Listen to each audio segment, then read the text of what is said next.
Question.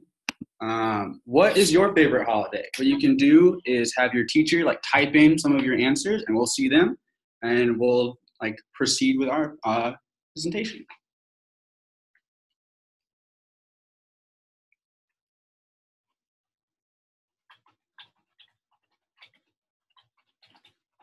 So we have birthdays, Christmas. All right, so birthdays, Christmas, Halloween. That's a good one. Nice.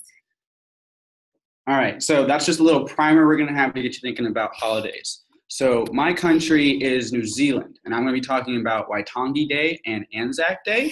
But first, we're gonna give you a little bit of a primer, a little introductory piece to New Zealand. So it's a little island nation located southeast of Australia in the Pacific Ocean. There's like two major islands, but there's a bunch of other smaller ones included. The native population of New Zealand is called the Maori. And when Kiwis refer to themselves, they call them, or when New Zealanders refer to themselves, they call themselves Kiwis. So if you hear me say that, I'm not referring to the fruit, I'm referring to the New Zealanders. And then fun fact is that there are more sheep on the islands than there are people. Just a quick, raise your hand if you've ever heard of or potentially been to New Zealand before. Anyone?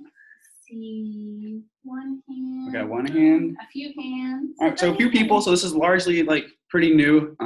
That's fine.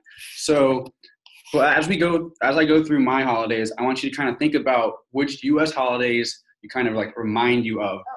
Someone said they can't hear, but I think everyone else can. Okay. Can you give us a thumbs up again if you can hear? We have some audio issues. All All right. right, Looks like I'll most message people are them. good. Go ahead. All right, so the first thing we're going to talk about is Waitangi Day. So basically, the history of Waitangi Day is that the Treaty of Waitangi was signed February 6th, 1840 at Waitangi in the far north in the North Island by Governor William Hobson. He acted on behalf of Queen Victoria, and there were at the time like a couple dozen Maori chiefs at the location, and over 500 ended up signing in total. And basically what happened was the English interpreted it as the native people signing away their basically rights to the land, but the Maori didn't quite understand what was going on at the time and have since kind of begun to challenge the treaty. And then since 1970s, there's been a surge in the awareness of what the treaty actually means. And there's been a group that's been created called the Waitangi Tribunal. And they are the ones who investigate potential breaches of the treaty or problems that may arise, kind of like a Supreme Court type body where they like deal with the interpretation of the treaty.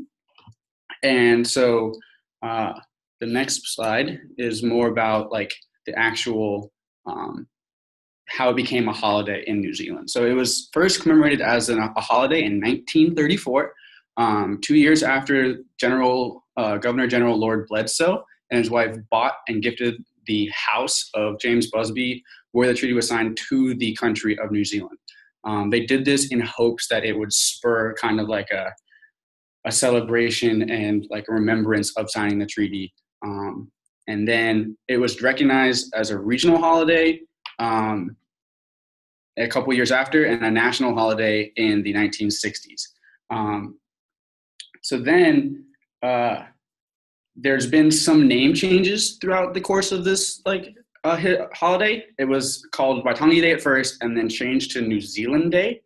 And they have since changed it back because they didn't feel like the New Zealand Day represented what it actually encompassed as a holiday. So now we're getting to like the celebration of Waitangi Day. So proceedings begin the day before on February 5th at Te Tilmare, the mouth of the Waitangi River. And the rest of the ceremony is held across a bridge at the treaty grounds, which encompass Busby's former home, the flagstaff, and the carved meeting house, or Te Ware Uranga. So the meeting house, Te Ware Uranga, was actually built for the 100-year anniversary of the celebration in 1940. So now it's another like almost 70 years old. And then the there's this massive canoe that the Maori bring out. It's called and bear with me, the Nao Toki Mata Waure, and it is the largest ceremonial canoe in the world. The Maori leaders use this occasion to make their voices heard by those in power, and like the government officials that visit the site, they try to like kind of convince them what the Maori interpret the meaning for Waitangi Day actually being. Maori communities often use the day to discuss the treaty, and some Maori have open days where the public can go and learn about New Zealand's history. They're trying to bring in and educate people about the Maori interpretation in comparison to what the like European interpretation may be.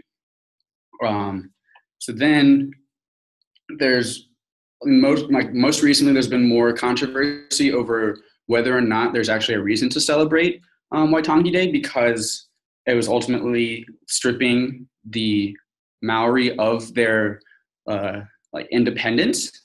And so there's been some questioning whether everyone has a reason to celebrate. And it's kind of evolved recently in like similar to Columbus Day, in that there's been more recognition of the historical context that the history is like founded upon, if that makes any sense.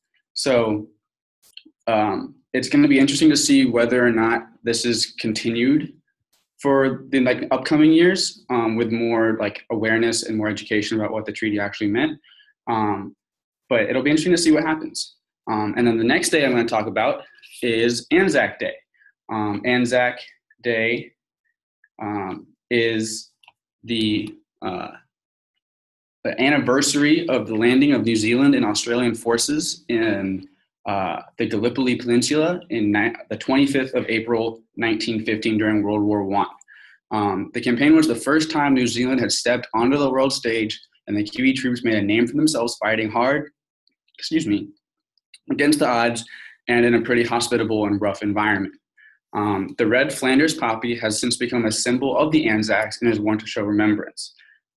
So they had like a pretty big group of soldiers go in, and due to an error, there was lots of casualties, and like a pretty bad situation resulted. And since then, there were 2,700 New Zealanders killed at this battle, which was like unmatched at any point before. And this is also a point where the historians believe that New Zealand began to like step out of Australia's shadow and became its own like entity by itself. So Poppy Day is held the Friday before Anzac Day, where RSA met volunteers stand vigil on street corners and in public places, exchanging distinctive red poppy buttonhole flowers in return for a donation in support to their organization's welfare fund. So Poppy Day is like the kind of an associated day with the holiday. The poppy specifically became associated with the day because of the battlefield deaths there's flowers like the poppies at the battlefield where it happened, and they've since like become associated with Anzac Day. The style of poppies sold today has changed since the first Poppy Day, but the meaning and the purpose remains the same. And there's actually like people wear the poppies for more than just Poppy Day. They do like a couple days before. It's just more of like a brief period of remembrance before Anzac Day. So the typical Anzac Day begins at dawn. It's a pretty early morning to like start off. They traditionally involve members of the armed services and are particular significance for war veterans. So the beginning of the day are pretty like intimate and small gatherings and celebrations, like with your immediate family or maybe some friends that have some ties to the military services. And then at the end of that one, around midday, you'll go to more like group gatherings, larger groups, and you'll have like some wreaths placed as symbols of mourning and remembrance. And then around 1 o'clock is when the afternoon festivities begin. And that's when the tone shifts from being kind of sad and somber into more celebratory, as many regions hold special events that range from sports fixtures to military displays, exhibitions, and musical recitals. Each year, they do an Anzac of the Year, and this was established by the RSA in 2010. The Anzac of the Year award recognizes the spirit of the Anzac evident in New Zealanders today. The aim of the Anzac Award is to recognize efforts and achievements of an outstanding Kiwi or Kiwis who have given the service in a positive, selfless, and compassionate manner.